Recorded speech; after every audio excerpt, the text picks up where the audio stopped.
Hello friends, आज के video में हमारे पास एक सिंगल फेज डिजिटल स्टार्टर है।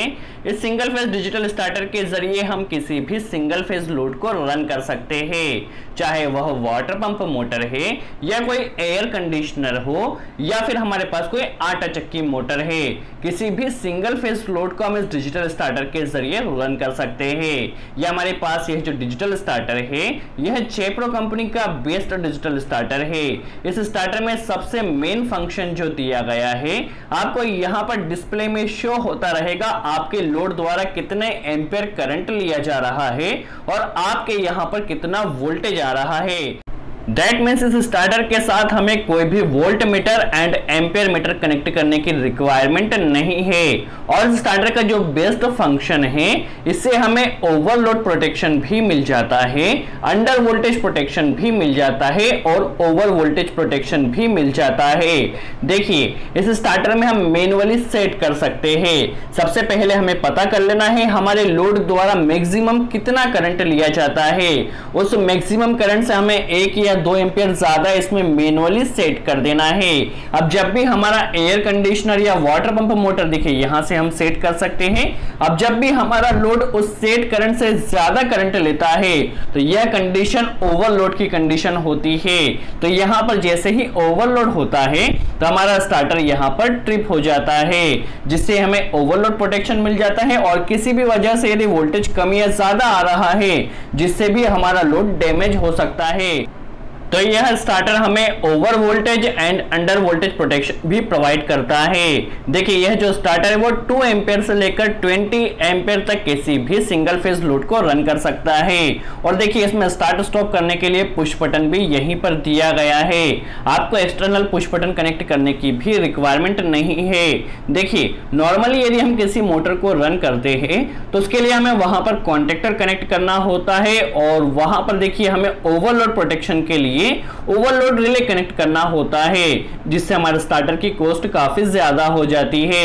बट ये जो स्टार्टर है इसकी कॉस्ट भी काफी कम है, जो कि अफोर्डेबल है। आसानी से आपके घर पर भी किसी भी वाटर पंप मोटर के लिए या एयर कंडीशनर को रन करने के लिए इंस्टॉल कर सकते हैं।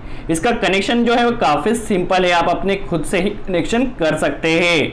देखिए, इनपुट कनेक्शन की बात की जाए तो फेज और न्यूट्रल हम इनपुट में कनेक्ट कर देना है और आउटपुट में आप जिस भी लोड को रन करना चाहते हैं आउटपुट में उस लोड के वायर को आपको कनेक्ट कर देना है। तो इसका कनेक्शन काफी सिंपल है। देखिए, यहाँ पर आपको 2 एलईडी दी गई है, एक ऑन की एलईडी दी गई है और एक ओवरलोड की एलईडी दी गई है। यदि आपका लोड जब भी ओवरलोड होता है तो उस कंडीशन में ओवरलोड की रेड एलईडी ब्लिंकिंग होगी और हमें इंडिकेशन मिलेगा हमारा स्टार्टर ट्रिप हो चुका है। फिर हमें चेक करना होगा किस वजह से यह ट्रिप हुआ है। हम इसमें जो करंट की रेटिंग है उसे मैन्युअली सेट कर सकते हैं। पहले हमें पता कर लेना है हमारे लोड द्वारा कितने एम्पियर मैक्सिमम करंट लिया जाता है। चलिए, कनेक्शन की बात की जाए तो देखिए, एमसीबी में सबसे पहले हमने इनपुट कनेक्शन कर लिया है। एमसीबी का जो आउटपुट होगा, देखिए यहां से फेज और न्यूट्रल लिया है हमने, इसे स्टार्टर में इनपुट कनेक्शन कर देना है। देखिए, फेज और न्यूट्रल की जगह आप इस स्टार्टर का इंस्टॉलेशन खुद से कर सकते हैं, किसी भी टेक्नीशियन को बुलाने की भी रिक्वायरमेंट नहीं है। देखिए, यहाँ पर न्यूट्रल का कनेक्शन कर देना है और जब आप कनेक्शन करें तो कनेक्शन अच्छे से फुल टाइट होना चाहिए, इस चीज का आपको ध्यान रखना है। देखिए, इनपुट कनेक्शन हो चुका है। आउटपुट कनेक्शन में हमें फेज एंड न्यूट्रल को कनेक्ट कर देना है। आप चाहे कोई वाटर पंप मोटर को रन कर रहे हैं या फिर कोई एयर कंडीशनर को या किसी भी सिंगल फेज लोड को, कनेक्शन इसका काफी सिंपल है। देख ले, यहाँ पर हमारा कनेक्शन हो चुका है। अब हम इसे एक बार ऑन कर देख ले। देखिए, जैसे ही एमसीबी को ऑन किया जाएगा, देखिए अभी यहाँ पर हमारा स्टार्टर जो है वो ऑफ कंडीशन में है। जैसे ही हम पुश बटन को प्रेस करते, देखिए सबसे पहले हमें करंट की रेटिंग को यहाँ पर सेट कर देना है। अभी हम इसके 3 या 4 एम्पियर पे इसे सेलेक्ट कर लेते हैं।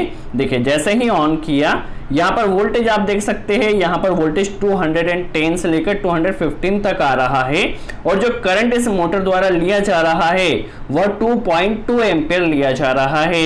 अभी हमने जो करंट की रेटिंग जो सेट की है वो 3 एम्पियर पर की है। अभी हम इसे 2 एम्पियर पर सिलेक्ट कर देते हैं। देखिए, जैसे ही 2 एम्पियर पर सिलेक्ट किया तो कुछ समय बाद देखिए हमारा स्टार्टर यहाँ पर ओवरलोड होकर ट्रिप हो जाएगा। देखिए अभी 2.2 एम्पीयर ले रहा है और हमारा स्टार्टर में हमने 2 एम्पीयर यहाँ पर मैनुअली सेट किया है। अब देखिए यहाँ पर जैसे ही हमारा कुछ समय बाद स्टार्टर यहाँ पर ओवरलोड हो चुका है, आप देख सकते हैं ओवरलोड की एलईडी यहाँ पर ब्लिंक हो रही है। अब आप पहले चेक कर लीजिए मोटर गर्म तो नहीं हो रही है, कोई फॉल्ट तो नहीं है। उस कंडीशन में आपको पहले इसे ऑफ करना होगा। ऑफ करने के बाद इसे आपको स्टार्ट करना होगा।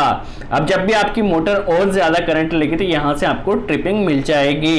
इस स्टार्टर का प्राइस भी काफी कम है और आप इससे एयर कंडीशनर भी रन कर सकते हैं या कोई भी सिंगल फेज लोड को रन कर सकते हैं, जिससे आपका जो लोड है वो उसे ओवरलोड प्रोटेक्शन भी मिलता रहेगा, under voltage and over voltage protection भी मिलता रहेगा।